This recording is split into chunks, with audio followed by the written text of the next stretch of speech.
夕阳缓缓沉入海平面，我站在朱美拉海滩柔软的白沙上，海风吹起发丝，空气里带着淡淡的咸味。远方，那座宛如白色风帆般矗立在海上的帆船饭店，在金橘色天空的映衬下显得格外耀眼。它像是一艘停泊在波斯湾上的巨船，静静守望着杜拜的海岸线。当夕阳余晖洒落在建筑弧形外墙上，反影与海浪交织成一幅流动的画。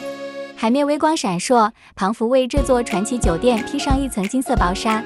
游客们在沙滩上拍照留念，而我只是静静地看着它。那一刻，不需要走进奢华的内部，只是在海边远远欣赏，已足够感受到它的气势与浪漫。风轻轻吹过，带走一天的喧嚣，也把这份壮丽的画面留在心中。